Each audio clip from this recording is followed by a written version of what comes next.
Boa tarde, senhores jornalistas. Se pudermos começar. O Conselho de Ministros...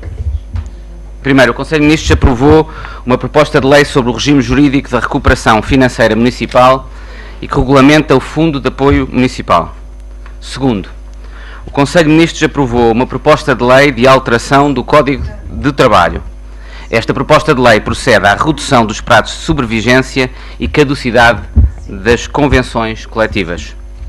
Terceiro, o Conselho de Ministros aprovou uma proposta de lei que prorroga até ao final do ano de 2014 o prazo de suspensão das disposições de instrumentos de regulamentação coletiva de trabalho e das cláusulas de contratos de trabalho que tenham entrado em vigor antes de 1 de agosto de 2012.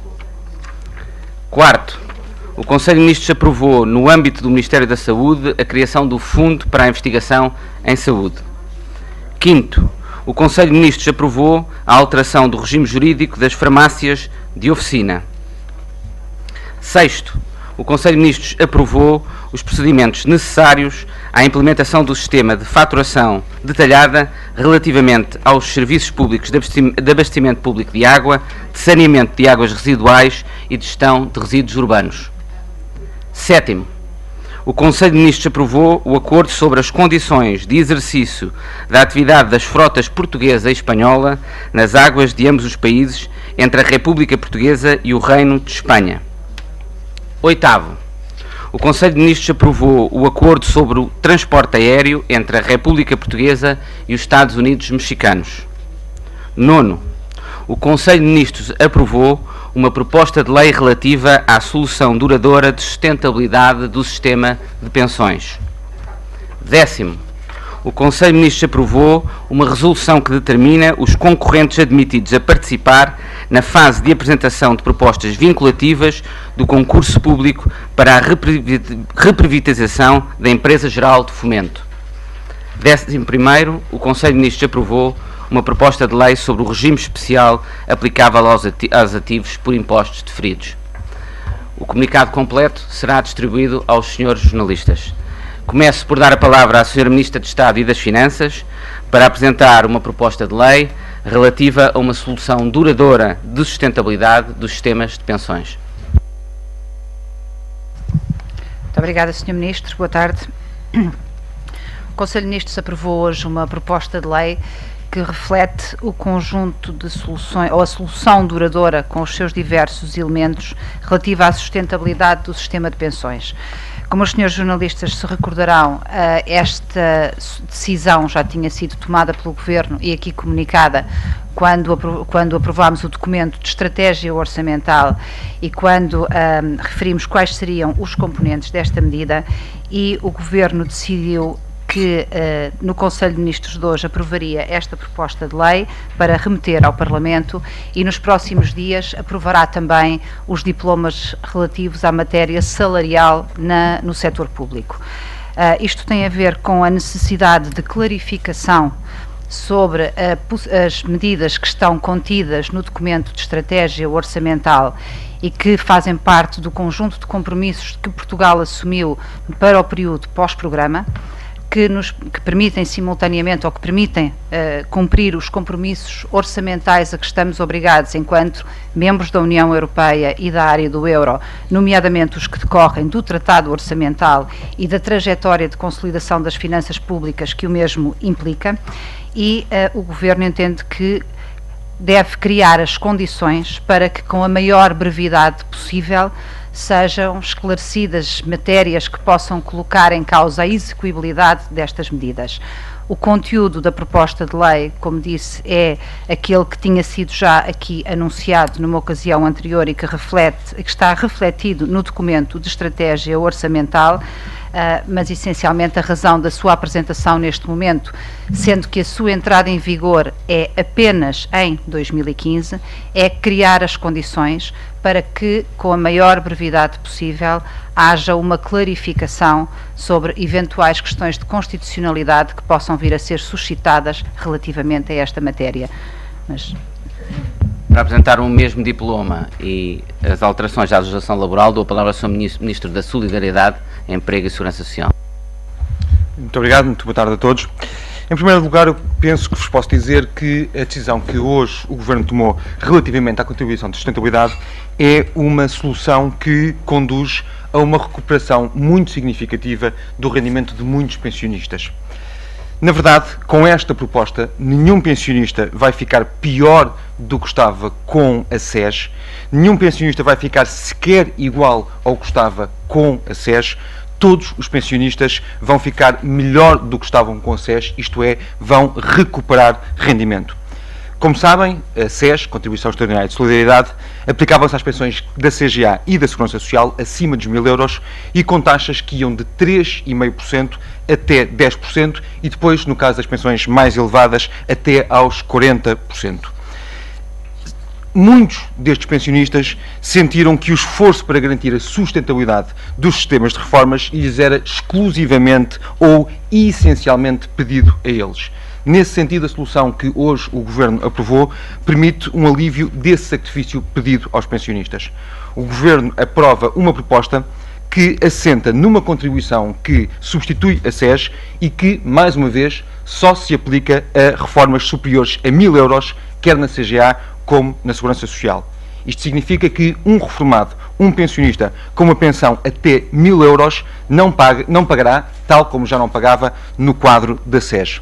Com esta medida, cerca de 95% dos pensionistas da Segurança Social e 87% dos pensionistas e aposentados dos sistemas públicos ficam excluídos de qualquer contribuição. Comparando também o que era pedido entre a SES e a nova contribuição, convém relembrar que, enquanto que na SES a contribuição ia de 3,5% a 10%, com a nova contribuição estes limites são reduzidos de 2% a 3,5%, o que certamente é uma diferença substancial. Enquanto que na SES a taxa de 3,5% era paga em pensões até aos 1.800 euros, na nova contribuição a taxa baixa para 2% e passa a incidir sobre pensões entre os 1.000 e os 2.000 euros. Enquanto que na SES as pensões entre 1.800 euros e 3.600 euros pagavam uma taxa que subia de 3,5% até 10%, na nova contribuição, pensões entre os 2.000 e os 3.500 euros terão uma taxa de 2% a 3,5%, o que significa certamente uma forte diminuição. Enquanto que na SES pensões acima de 3.600 euros pagavam uma taxa média de 20%, na nova contribuição, pensões acima de 3.500 euros vão ficar nos 3,5%. Deixem-me dar-vos alguns exemplos práticos para se perceber efetivamente a diferença. Um reformado que tivesse uma pensão de 1.200 euros vai recuperar 250 euros por ano face ao que pagava na SES. Um pensionista que tivesse uma reforma de 1.800 euros vai recuperar 380 euros por ano face ao que pagava na SES. Uma pessoa idosa que recebesse uma pensão de 2.200 euros vai recuperar cerca de 1.060 euros face ao que pagava na SES. Um pensionista com uma pensão de 2.800 euros vai recuperar 1.946 euros por ano face ao que pagava na SES. Nesse sentido, o Governo alivia o sacrifício que era pedido nas pensões até aos 2.000 euros, reduzindo efetivamente a taxa para 2% e garantindo que a taxa nunca ultrapassa os 3,5%, com uma exceção. Manter-se-á para o ano de 2015 uma sobretaxa de 15% a 40% no caso das pensões mais elevadas, tal como tinha já sido anteriormente anunciado. Em 2016 e em 2017 o Governo fará essa respectiva remoção gradual. Se o Sr. Primeiro-Ministro me permitisse, eu apresentava também desde já um conjunto de alterações à legislação laboral. Como sabem, no âmbito das 11ª e 10ª avaliação com a Troika, o Governo comprometeu-se a apresentar um conjunto de alterações à legislação laboral. É público que não era possível estabelecer um compromisso com todos os parceiros sociais, nomeadamente com parceiros sociais da área sindical, relativamente a um diploma que faz a prorrogação até ao final do ano do regime que estava previsto no Acordo de Concertação Social de 2012 sobre as disposições dos contratos coletivos de trabalho que tinham incidência em matérias como, por exemplo, o pagamento de horas extraordinárias. Foi importante, nesse sentido, conseguirmos tomar uma medida que pudesse equilibrar de alguma forma o acordo coletivo, o acordo de concertação de 2012. Convém lembrar-vos que no acordo de concertação de 2012 estava previsto que a partir de julho de 2014 estas matérias tivessem uma redução permanente e efetiva para sempre de 50%. O Tribunal Constitucional não validou este entendimento, validou a esmagadora maioria das normas que alteravam o Código de Trabalho, mas não validou este entendimento, e era preciso, nesse sentido, encontrar também alguma medida que repusesse o espírito inicial do acordo de 2012. E, nesse sentido, o Governo vai fazer uma prorrogação por 5 meses, até ao final de 2014, garantindo também algum paralelismo entre o que acontece hoje no setor público, que tem também estas normas congeladas até ao final de 2014, com o que se passa no setor privado. Era público que o Governo não tinha feito um compromisso nesta matéria. Mas eu quero-vos anunciar que noutra matéria, que é a matéria mais importante para o Governo, é a grande prioridade em matéria laboral, foi possível ainda ontem, já bastante tarde no dia de ontem, conseguir um compromisso entre as entidades patronais e uma central sindical, a UGT, relativamente à nossa grande prioridade, que é a revitalização da contratação coletiva em Portugal, isto é, o facto de empregadores e trabalhadores se poderem sentar à volta da mesma mesa a negociarem as suas condições de trabalho, como acontece em toda a Europa mais rica, mais produtiva e exatamente como deve acontecer em Portugal. Lembram-se que havia uma matéria prevista que a Troika queria que o Governo aplicasse em Portugal no âmbito da 11ª avaliação, que era uma matéria que, do ponto de vista do Governo, não tinha grande racionalidade económica e que podia mesmo levar a um desequilíbrio da dignidade do valor do trabalho. Era uma medida que previa a redução do pagamento das indemnizações em caso de despedimento ilegal, medida essa que, como é óbvio, dificultava o estabelecimento de qualquer compromisso. O Governo conseguiu, discutindo com os parceiros sociais, discutindo com a Troika, retirar essa medida do memorando de entendimento, o que nos permite fazer agora um acordo também em matéria de contratação coletiva, de forma a podermos revitalizar, de forma a podermos estimular o surgimento de novos contratos coletivos em Portugal. A contratação coletiva, nesse sentido, é muito importante, porque é o mecanismo negocial entre empregadores e trabalhadores que permite alcançar melhores condições de trabalho, melhores condições de remunerações, melhores condições efetivas do prestamento da atividade profissional. Nesse sentido, nós vamos rever as condições de emissão de portarias de extensão. Será um diploma que virá muito brevemente a Conselho de Ministros, mas hoje aprovamos uma alteração ao Código de Trabalho para estimular a contratação coletiva, e isso será feito reduzindo de 5 para 3 anos o período de caducidade dos contratos coletivos, reduzindo de 18 para 12 meses o período de sobrevigência dos contratos coletivos, e estas matérias serão avaliadas daqui a um ano e, consoante um acordo positivo dos parceiros sociais, terão uma redução subsequente de 3 para 2 anos e de 18 para 6 meses. Estamos perfeitamente convictos que, com estas medidas, vai ser possível retomar o diálogo social em Portugal, vai ser possível efetivamente estimular a contratação coletiva em Portugal, e, nesse momento, esta é a grande prioridade do Governo em matéria de legislação laboral, de forma a podermos garantir que, efetivamente, há mais diálogo social entre empregadores e trabalhadores em Portugal. Muito obrigado, Sr. Ministro. Agora a palavra ao Sr. Ministro do Ambiente, Ordenamento do Território e Energia para apresentar a resolução do Conselho de Ministros sobre as ofertas não vinculativas para a privatização da EGF. Muito obrigado. Como sabem, o Governo lançou um processo de privatização da EGF, empresa detida pelo Grupo Águas de Portugal, no que se refere aos resíduos sólidos urbanos. Neste contexto, entendeu o Governo só avançar para a privatização depois da reestruturação do setor dos resíduos estar concluída.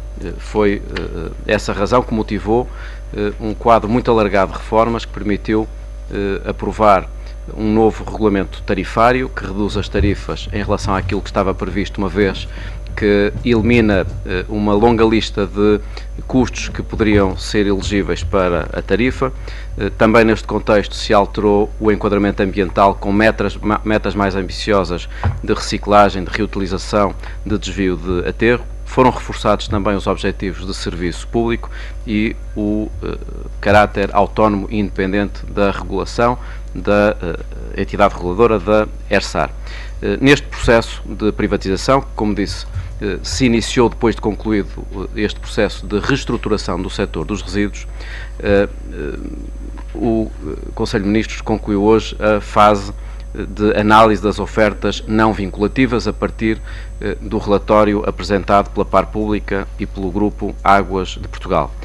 O que teríamos de verificar neste contexto das ofertas não vinculativas era da adequação dos candidatos em relação aos critérios de elegibilidade que estavam definidos. Eram 5 critérios, em primeiro lugar, capacidade técnica, financeira e idoneidade, o plano estratégico e o preço. Apresentaram-se 7 candidatos de diferentes nacionalidades, em 4 consórcios e 3 candidaturas individuais, que passo a referir. O consórcio, o agrupamento Beijing Capital Group e Capital Environment Holdings, sediado na China, DST de Portugal, o agrupamento Egeo e Antan, no caso da Egeo, sediado em Portugal, a empresa Fomento de Construções e Contratos de Espanha, a empresa Endeavour da Bélgica, o agrupamento Odebrecht e Solvi do Brasil e o agrupamento Suma, que é constituído pela Motengil e pela Urbacer. Da análise que foi feita pela Par Pública e pelo Grupo Águas de Portugal, constatamos que os 7 candidatos verificam as condições indispensáveis para poder passar à segunda fase.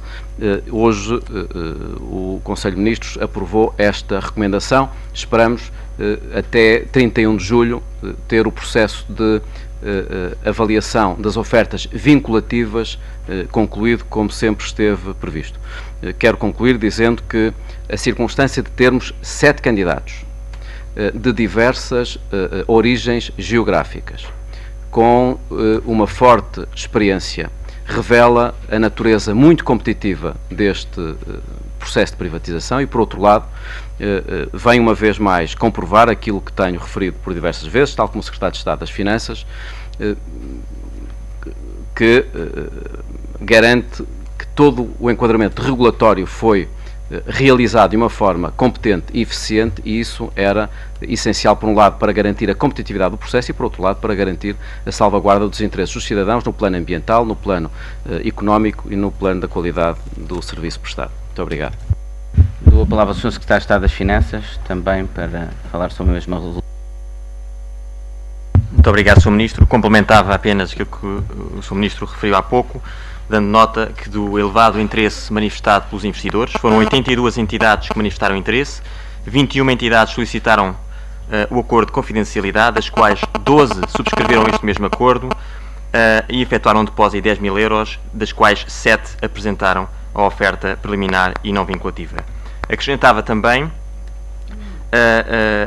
o facto de o Governo estar e seguir, como sempre, os princípios da maior transparência, rigor, isenção e imparcialidade, na melhor defesa do interesse público, e para isso determina também que ficará colocada à disposição do Tribunal de Contas toda a documentação relativa ao processo de venda e será, a muito breve trecho, nomeada a Comissão de Acompanhamento desta privatização. Finalmente, de salientar que as receitas da privatização serão utilizadas para a redução da dívida estrutural da Águas de Portugal, de acordo com o que está previsto na Lei Quadro das Privatizações. Muito obrigado. Finalmente, dou a palavra ao Sr. Secretário de Estado da Administração Local para apresentar a proposta de lei que cria um regime jurídico de recuperação financeira municipal e regulamenta o Fundo de Apoio Municipal. Muito obrigado, Sr. Ministro. Muito boa tarde a todos. Depois de, ao longo de 3 anos, no seu conjunto, o setor municipal ter, da perspectiva da sustentabilidade financeira, evoluído favoravelmente, com uma responsabilidade importante de um conjunto de reformas que o Governo e a Assembleia da República aprovaram, é verdade que subsistem ainda um grupo limitado de municípios que vive em forte desequilíbrio financeiro. Como tal, o Governo, apresentando esta proposta de lei, propõe um regime jurídico e um instrumento não pontual para a recuperação financeira dos municípios, como no passado foi encontrado, mas uma solução permanente, estrutural e definitiva. Regulamentando o Fundo de Apoio Municipal e criando esse regime jurídico, encontra-se essa tal solução permanente e estrutural que envolve um conjunto de 3 medidas dirigidas a que o município, gradualmente e de forma programada, diminua a sua dívida até ao limite legal.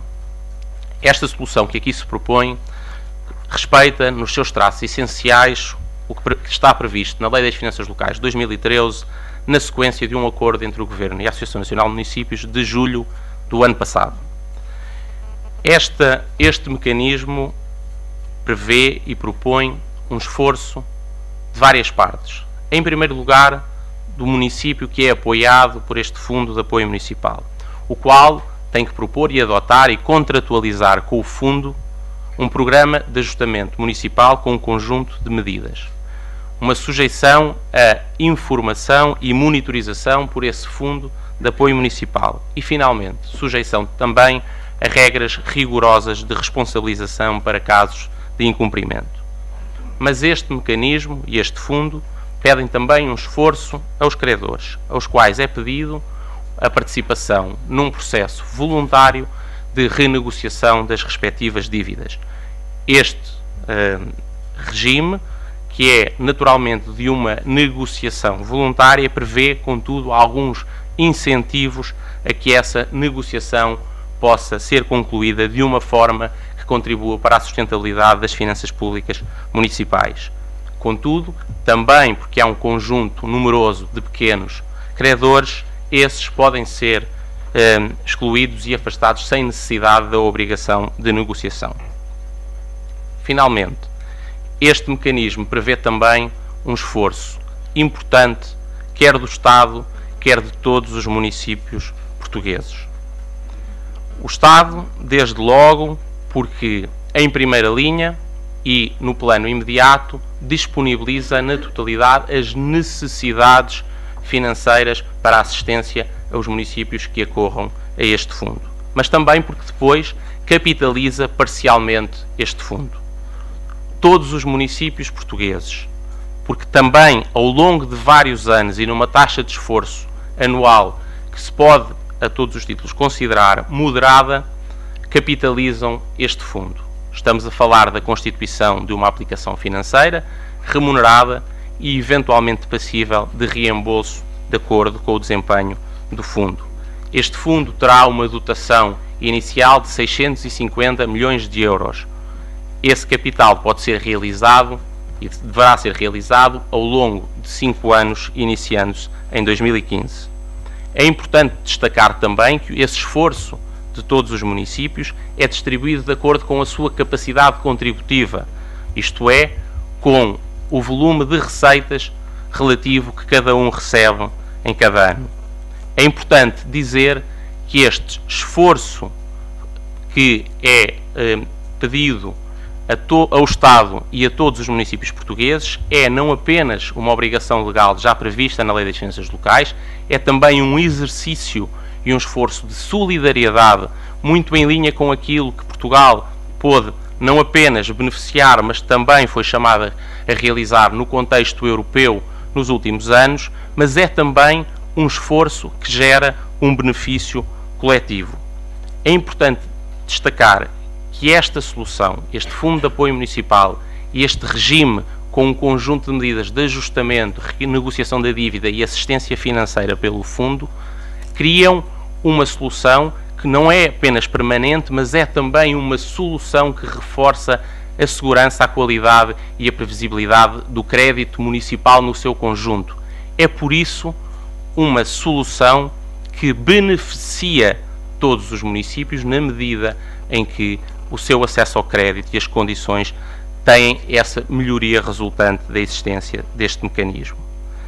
E como tal, creio que são estas as principais alterações, reforçando que era momento de Portugal ter, como alguns países têm, um regime estrutural permanente que ajude a resolver as dificuldades que hoje ainda vivem e no futuro, naturalmente, podem vir a estar um grupo limitado de municípios. Muito obrigado. Muito obrigado, Sr. Secretário de Estado. Estamos agora em condições e disponíveis para responder às perguntas dos senhores jornalistas.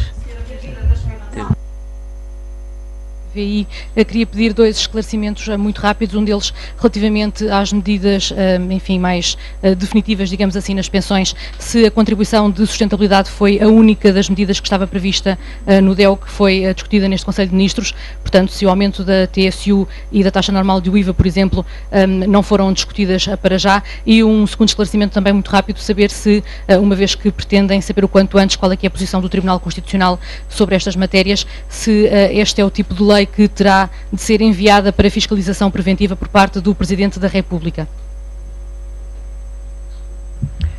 Muito obrigada. Não, eu quando referi que nós tínhamos aprovado como medida definitiva as medidas que a solução duradoura para a sustentabilidade do sistema de pensões, de facto a solução contém os diversos elementos que tinham sido já anunciados e que incluem também o aumento marginal na TSU e o aumento marginal na taxa normal do IVA, faz parte da solução duradoura das pensões que tínhamos já apresentado e discutido anteriormente, é a questão de refletir em diploma legal. A questão que coloca, como sabe, a competência para decidir se deve ou não haver fiscalização preventiva é exclusivamente do Sr. Presidente da República. O que o Governo entende é que deve criar condições para que a clarificação sobre questões que eventualmente se possam colocar às matérias que tinham sido decididas e que, como já referi, fazem parte dos compromissos que asseguram uma trajetória de ajustamento orçamental em linha com os nossos compromissos europeus, possam ser, que as dúvidas possam ser esclarecidas com a maior brevidade possível. Muito obrigada. Sra. Ministra, perguntava então do que foi aqui transmitido aos jornalistas, e nomeadamente quando se falou da sustentabilidade do sistema de pensões, dizia a senhora que é preciso o mais rapidamente possível clarificar o que foi aqui transmitido por si. Perguntava-lhe o que é que espera do papel do Presidente da República, não é uma pergunta redundante, e se do que foi transmitido também aqui, perguntava-lhe, clarificando o tal pacote legislativo,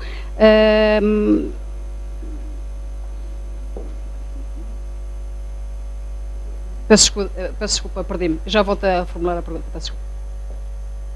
Muito obrigada. Relativamente, como eu disse antes, a questão da decisão do Sr. Presidente da República. Em relação ao que foi transmitido aqui pelos vários membros do Governo, incluindo os Srs. Secretários de Estado, e nomeadamente em relação à sustentabilidade do sistema de pensões, pode algo do que foi transmitido aqui a ser tornado, com a ajuda da maioria dos deputados no Parlamento, leis orgânicas, se o Presidente da República não intervir, mandando para a fiscalização preventiva, a sustentabilidade do sistema de pensões, etc. E as mexidas no Código de Trabalho? Eu posso começar por responder já a essa questão de natureza constitucional. Não, nenhuma destas matérias, a Constituição tipifica as matérias em que pode existir lei orgânica. Nenhuma destas matérias corresponde a uma dessas áreas que a Constituição prevê pode assumir a forma de lei orgânica. Muito obrigada, Sr. Ministro. E só para esclarecer, como disse, a questão não se trata do que se espera do Sr. Presidente da República, é uma competência exclusiva. O que o Governo defende é que, face aos compromissos que temos assumidos em matéria da nossa pertença à União Europeia e do Tratado Orçamental, temos de ter segurança e previsibilidade relativamente à trajetória orçamental e às medidas que serão implementadas para conseguir a trajetória orçamental com a qual estamos comprometidos. Como tal, criamos as condições para que essa clarificação seja feita com a maior brevidade possível. Como eu tinha referido inicialmente, hoje aprovámos o diploma relativo às pensões, que, como sabem, é um elemento central porque se destina a substituir uma medida que é transitória e que está em vigor apenas em 2014, mas também as questões relativas aos salários do setor público, face à recente decisão do Tribunal Constitucional, serão nos próximos dias aprovadas para, dentro desta mesma estratégia de clarificação no menor espaço de tempo possível, poderem também ser remetidas para seguirem o processo legislativo. Muito obrigada.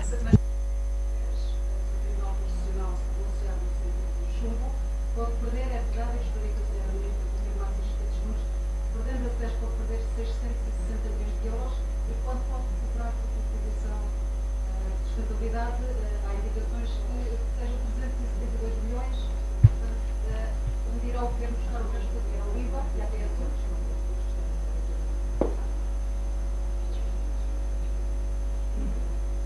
Estou na dúvida se devo responder, porque fiquei com a sensação que iam passar a palavra a um outro jornalista, uma vez que eu já tinha respondido à senhora. Eu, se calhar, preferiria ouvir as outras perguntas primeiro e respondia depois a tudo em conjunto. Muito obrigada.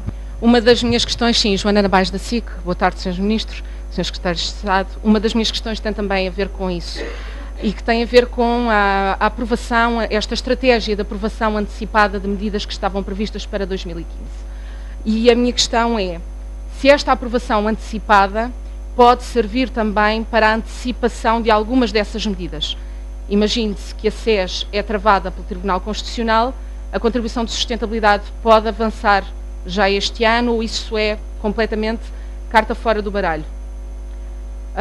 Queria saber se já começaram ou não a equacionar pelo menos cenários para responder ao chumbo do Tribunal Constitucional, apesar de ainda não haver, enfim, balizas orçamentais de quanto é que envolve o chumbo do Tribunal Constitucional, mas já estão a trabalhar nesses cenários, e o Governo tem sido muito acusado de estar a afrontar e a atacar diretamente o Tribunal Constitucional. Esta estratégia de antecipação da aprovação de medidas que estavam previstas com outro calendário só para 2015 não pode vir a ser considerada também uma forma de desafiar os juízos? Muito obrigada. Eu julgo de facto que posso responder em conjunto às várias questões, sem prejuízo do Sr. Ministro. Os Srs. Ministros, queria acrescentar alguma coisa. A entrada em vigor da contribuição de sustentabilidade aprovada hoje e das medidas que acompanham, aquelas que já hoje aqui referi, como a TSU e o IVA taxa normal, o acréscimo de 0,25 pontos percentuais, são para entrar em vigor em 2015. Que fica absolutamente claro, as medidas que estão aprovadas hoje prevêem a entrada em vigor em 2015.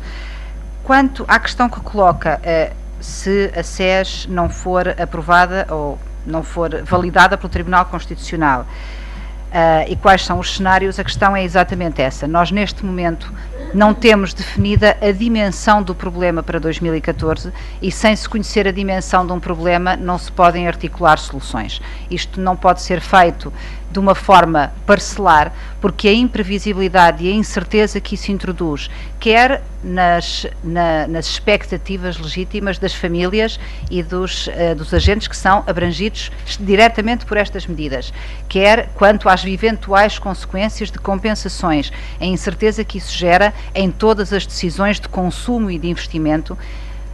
O Governo entende que deve conhecer primeiro toda a dimensão do problema para depois poder analisar e colocar em cima da mesa uma solução global articulada que elimine esta imprevisibilidade e incerteza que tem tornado tão difícil alcançar um conjunto de objetivos ao longo deste período de ajustamento. O programa terminou, nós agora estamos numa situação diferente em que temos de enfrentar um financiamento pleno de mercado, em que temos compromissos no âmbito da nossa participação na União Europeia, tal como todos os outros parceiros europeus, e precisamos de saber com rigor quais são as medidas que vamos ter, qual é o cenário macro com que vamos trabalhar, e isso exige uma clarificação plena. Portanto, não estamos a trabalhar com cenários relativamente a parcelas que sabemos, aguardamos para conhecer qual é de facto a dimensão global do problema e então nos ocuparemos de analisar as soluções, sendo certo que os compromissos que temos têm de ser cumpridos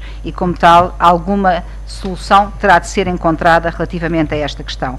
Não me parece que a questão da antecipação do calendário possa ser vista como qualquer afronta, é porque a incerteza criada ou aberta com esta última decisão implica incerteza não apenas para 2014, mas também incerteza para 2015, 2016. O documento de estratégia orçamental que foi entregue no Parlamento e remetido à Comissão Europeia no dia 30 de abril inclui compromissos para o período que vai de 2014 até 2018 e precisamos de saber quanto antes exatamente se esses compromissos podem ser cumpridos exatamente nesses termos, o que neste momento naqueles termos exatos não é objetivamente possível, mas precisamos saber em que novos termos é que esses compromissos serão cumpridos num quadro de estabilidade e previsibilidade.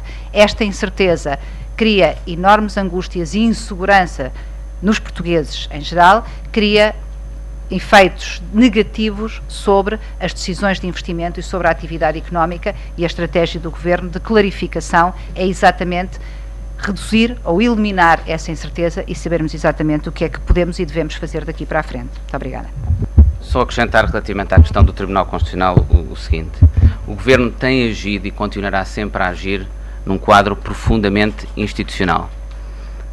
A Constituição impõe o cumprimento escrupuloso das decisões do Tribunal Constitucional e é isso que o Governo sempre fará. A Constituição não impõe concordar com as decisões do Tribunal Constitucional, mas o objetivo aqui é outro. É o objetivo, sobretudo, como dizia a Sra. Ministra das Finanças, de clarificar, do ponto de vista constitucional, aquilo que é admissível em termos de medidas de consolidação orçamental. O acórdão do Tribunal Constitucional suscitou dúvidas também relativamente àquilo que é possível em termos de tipo de medidas adotar para 2015. E o país não pode viver com essa incerteza. O país precisa de estabilidade, porque essa estabilidade é fundamental para sustentar a recuperação económica que iniciamos. Os portugueses precisam de previsibilidade quanto aos seus rendimentos, quanto à sua carga fiscal. Os nossos parceiros europeus e investidores internacionais também nos exigem previsibilidade, que é fundamental para continuarmos a ter capacidade de financiamento do nosso Estado e da nossa economia. Tudo isto exige uma clarificação das fronteiras, do âmbito, das balizas que a interpretação da Constituição feita pela atual maioria do Tribunal Constitucional deixa ao legislador, deixa ao Governo, em termos da necessidade que temos de compatibilizar as nossas obrigações constitucionais com a nossa presença na zona euro e na União Europeia. E é este o objetivo do Governo. Cristina Oliveira da Silva, Diário Económico. Eu gostava de colocar uma questão sobre a contratação coletiva ao Sr. Ministro do Emprego. Não referiu uma medida que tem a ver com a suspensão das convenções coletivas em empresas em crise. Eu gostava de saber se essa medida sempre avança ou não, se foi aprovada hoje e em que moldes. Queria lhe perguntar também quais destas medidas é que tiveram de facto o acordo dos parceiros sociais, ou das entidades patronais por um lado e das sindicais por outro, e gostava ainda de tentar perceber se o Governo acredita que estas medidas podem estar em vigor até agosto, que é uma questão que se coloca sobretudo no caso das horas extra. Obrigada. Muito obrigado pela sua pergunta, Cristina. Relativamente à matéria laboral, a grande prioridade do Governo neste momento é conseguir encontrar mecanismos que estimulem a contratação coletiva em Portugal. Isso passa, acima de tudo, por conseguirmos rever regras de dois tipos. Um primeiro tem a ver com regras de aplicação dos próprios contratos coletivos de trabalho. E nessa matéria, tal como na matéria da emissão das portarias de extensão, foi possível estabelecer um compromisso com os parceiros sociais e com uma central sindical, no caso a UGT. Estamos firmemente convictos que estas alterações vão permitir dinamizar a contratação coletiva e são alterações que passam por, primeiro, reduzir o prazo de caducidade e o prazo de sobrevigência dos contratos coletivos e também permitir a suspensão em casos muito tipificados, em casos onde esteja em causa efetivamente a manutenção de postos de trabalho e a viabilidade da própria empresa, muito especificamente num acordo escrito entre a Associação Sindical Outorgante e o empregador, encontrar uma forma de suspender. Todas estas matérias foram alvo de um compromisso. Essa é uma novidade. Este compromisso só foi conseguido ontem, já bastante tarde, e significa uma novidade. Era sabido que numa outra matéria, que era a matéria que tinha a ver com a prorrogação só durante 5 meses, de um conjunto de matérias que têm a ver com contratos coletivos que já foram estabelecidos, matéria que seria importante para equilibrar o acordo de 2012, porque estava previsto no acordo de 2012. Matéria que é importante até para clarificar que, do ponto de vista do setor público e do setor privado, as regras são relativamente semelhantes. Era conhecido que não era possível acordo sobre essa matéria, portanto não era possível compromisso sobre essa matéria, mas também já mais uma vez lhe relembro que esta matéria era importante de cumprir nos termos do que estava acordado com a Troika, até para permitir a retirada de uma medida que essa sim nos pareceu que, quer do ponto de vista da racionalidade económica, quer do ponto de vista até de alguma sensibilidade social e do valor da dignidade do trabalho, que tinha a ver com reduzir o pagamento das indemnizações em caso de despedimento ilícito e que não tinha a concordância de uma grande parte dos parceiros sociais, era possível retirar. E, portanto, penso que se conseguiu aqui um equilíbrio importante, penso que se conseguiu aqui uma solução que é ponderada e equilibrada e que responde, nesse sentido, às reivindicações mais atinentes de uma parte significativa dos parceiros sociais.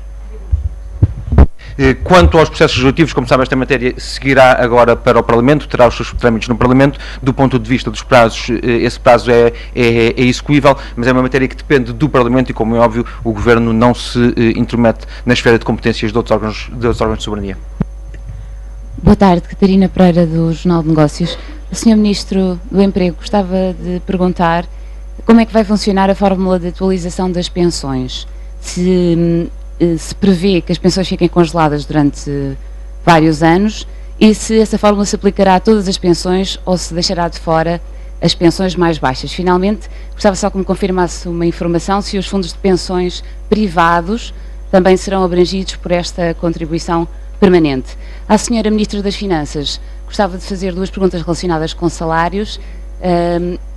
Tem-se dito, tem-se escrito que é possível que o Governo avance a curto prazo com uma medida de corte salarial acima dos 1.500 euros para tentar este ano ainda recuperar alguma poupança. Gostava de que dissesse se confirma esta informação. E em relação à tabela remuneratória única, disse que a aprovaria dentro de dias, não sei se está a falar de uma semana, de duas até ao final do mês, gostava de saber.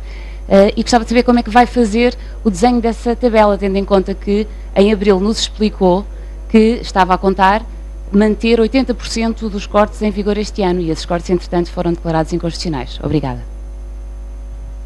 Eu, se calhar, começaria por responder, mas terei de remeter, em grande parte, para o debriefing do Conselho de Ministros, onde essa matéria tenha sido aprovada, porque, naturalmente, não tendo sido matéria do Conselho de Ministros de hoje, é difícil responder com esse detalhe. Em qualquer caso, o que lhe posso dizer é que a intenção é que seja muito em breve que essas matérias sejam discutidas no Conselho de Ministros, essencialmente dentro da estratégia que tinha sido anunciada, com as necessárias adaptações, na medida em que o quadro no qual se iniciará o ano de 2015 é diferente necessariamente do quadro que existia quando aprovámos o documento de estratégia orçamental. As linhas orientadoras são dentro do mesmo tipo, mas naturalmente teremos de as adaptar às novas circunstâncias, mas os pormenores serão revelados uma vez discutidos em Conselho de Ministros, que não foi o caso hoje. Muito obrigada.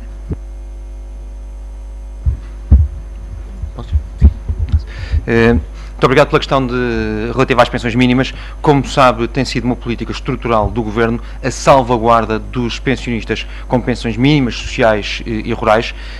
São uma parcela muito significativa do universo da Segurança Social. Estamos a falar de cerca de 40% dos pensionistas da Segurança Social. Estamos a falar de pensionistas que, durante o mandato deste Governo, viram sempre as suas pensões serem aumentadas. Aliás, em contraste até com o que aconteceu no passado, o que aconteceu em 2011, onde estes pensionistas também foram chamados de alguma forma a contribuir para um tempo de tantas dificuldades e um tempo de tantos sacrifícios para tantos portugueses, mas entendeu o Governo salvaguardar sempre estes pensionistas e, portanto, como é óbvio, para nós a salvaguarda de pessoas que têm pensões muito baixas, muitas vezes uma idade muito avançada, é absolutamente essencial e nunca serão tocados por formas de atualização de pensões. A matéria da atualização de pensões, tal como nós dissemos, é sempre uma matéria que precisa de alguma discussão numa malha um pouco mais fina com os parceiros sociais, coisa que o Governo fará agora, e relativamente às medidas, as medidas são sempre sobre sistemas públicos e não sobre sistemas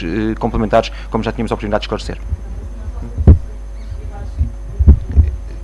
Estas medidas são medidas sobre os sistemas públicos de pensões, não sobre outros sistemas. Boa tarde, Paula Varela, da Rádio Renascença. Eu queria perceber se a estratégia de clarificação do Governo, e uma vez que é uma prerrogativa do Presidente da República pedir ou não a fiscalização preventiva dos diplomas, é esperar que o Presidente apanhe a dica, passe a expressão, e faça esse pedido preventivo, ou se é fazer um pedido direto de ajuda ao Presidente da República para que faça esses pedidos ao Tribunal Constitucional. E eu gostava também de perguntar como é que reage o Governo aos sucessivos pedidos por parte da oposição para uma intervenção do Presidente, por considerarem que está em causa o regular funcionamento das instituições, nomeadamente, tendo em conta que entendem que o Governo está a abrir uma guerra com o Tribunal Constitucional. Muito obrigada. Começo pela segunda pergunta. Eu tenho muita dificuldade em compreender essa posição. Relativamente a um pedido de esclarecimento de ambiguidades que o Governo fez quanto à decisão do acórdão.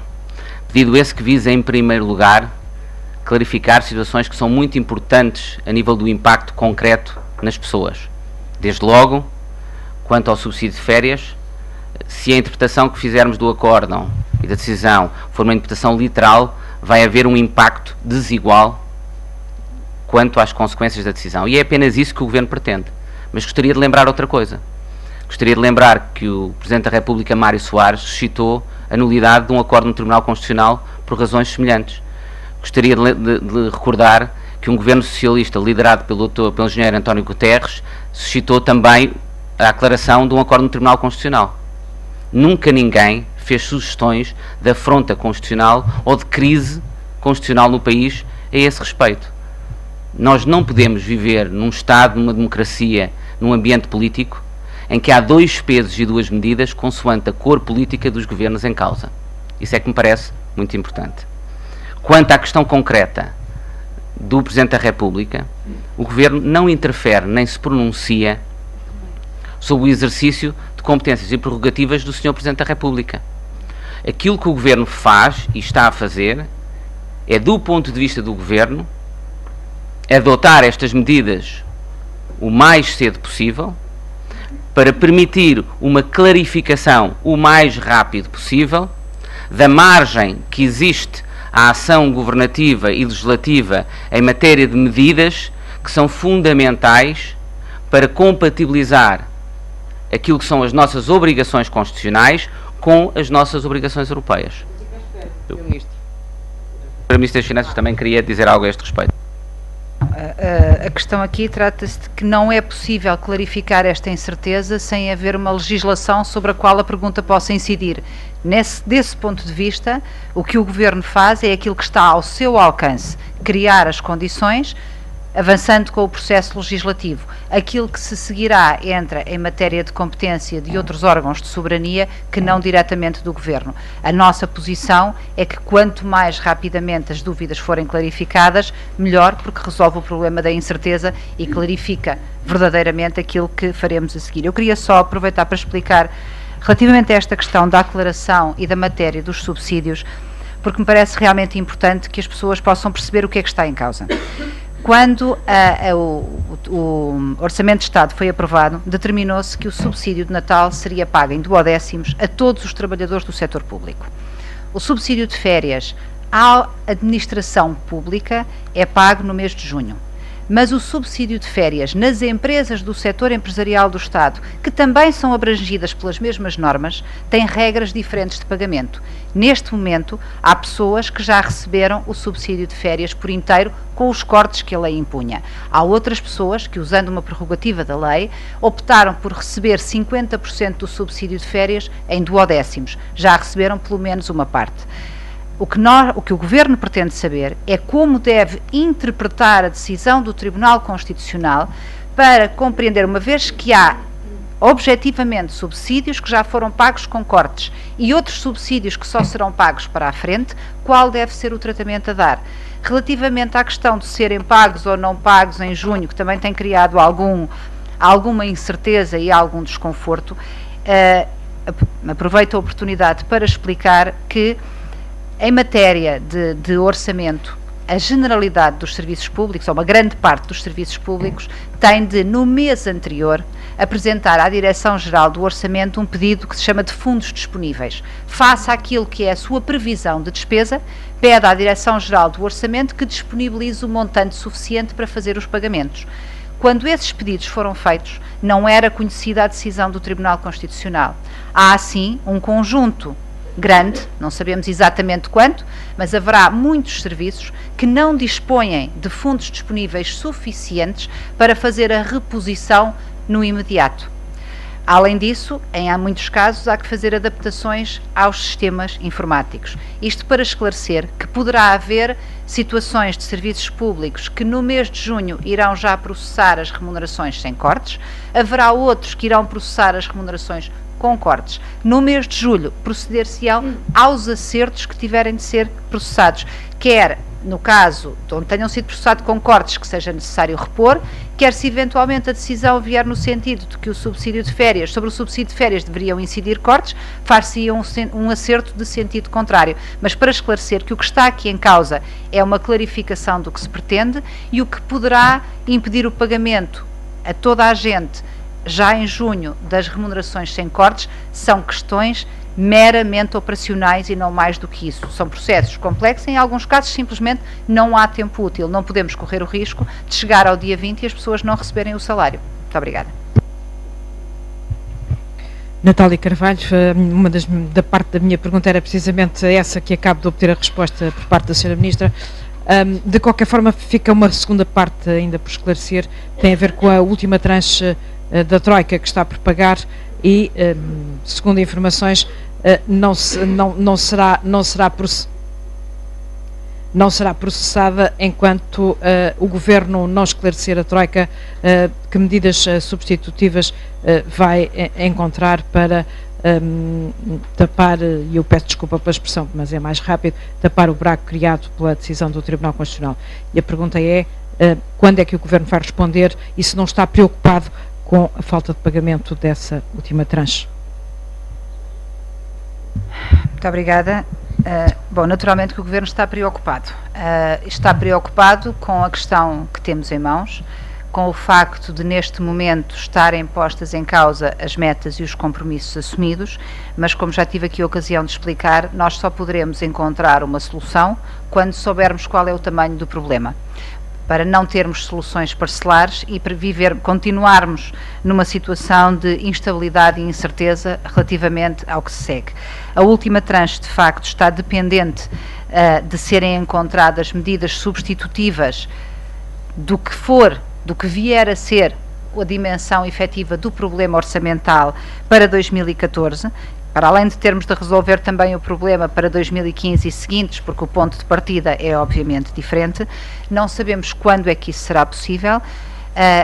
Como digo, o programa terminou para todos os efeitos. O desembolso da última tranche, uma vez que aconteceu esta decisão do Tribunal Constitucional antes do processo estar formalmente fechado, depende de encontrar essas soluções e de acordar com a Troika essas soluções em particular, e só depois é que essa última tranche poderá ser recebida. Neste momento não temos condições para saber quando será. Muito obrigada. Liliana Valente, do Jornal Observador. Gostava de perguntar à Sra. Ministra se disse há pouco que falou em adaptar as linhas orientadoras da tabela salarial única. Perguntava-lhe se isso significa que a reposição dos cortes não será como estava inicialmente previsto, e gostava de perguntar ainda se essa negociação será ainda feita com os sindicatos do setor. Depois gostava de perguntar ao Sr. Ministro Mota Soares se os fundos privados de pensões ficam de fora da nova contribuição. Obrigada. Como eu disse há pouco, a questão do detalhe de como é que vai ser concretamente tratada a matéria salarial será objeto de um outro debriefing, porque não foi em detalhe discutido neste Conselho de Ministros. A reposição dos cortes, como estava pensada, nos termos exatos em que estava pensada, partia de cortes que neste momento não existem. Como tal, a solução em matéria salarial que teremos de discutir e aprovar em Conselho de Ministros terá de ter em conta que a realidade do ponto de partida é outra e adaptar-se. Quanto à questão da negociação sindical, naturalmente, a lei exige e tem sido prática do Governo fazer esta negociação sindical, portanto, haverá um período necessariamente de negociação com os sindicatos relativamente a esta matéria, sem prejuízo de o Governo internamente fazer uma primeira apreciação, depois temos a fase de negociação e depois é que há a aprovação final, como acontece habitualmente nestes processos. Será nos próximos dias, eventualmente já na próxima semana, mas estamos a trabalhar. Muito obrigada. Eu já tive a oportunidade de responder à sua colega sobre essa questão. A contribuição é sobre pensões do sistema público. Boa tarde, Ana Catarina Santos, da Rádio TSF. Eu queria perguntar à Ministra das Finanças e também ao Ministro Poiares Maduro se, no limite, esta estratégia que foi aprovada hoje, no caso de um chumbo, os senhores estão a pedir uma clarificação, mas no caso de um chumbo por parte do Tribunal Constitucional, se pode levar a que o Governo considere que não pode cumprir os compromissos externos que tem e, no limite, se pode assumir que não tem condições para continuar a governar. Eu acho que não têm faltado provas da coragem e empenho deste Governo em manter e assegurar a estabilidade governativa no país.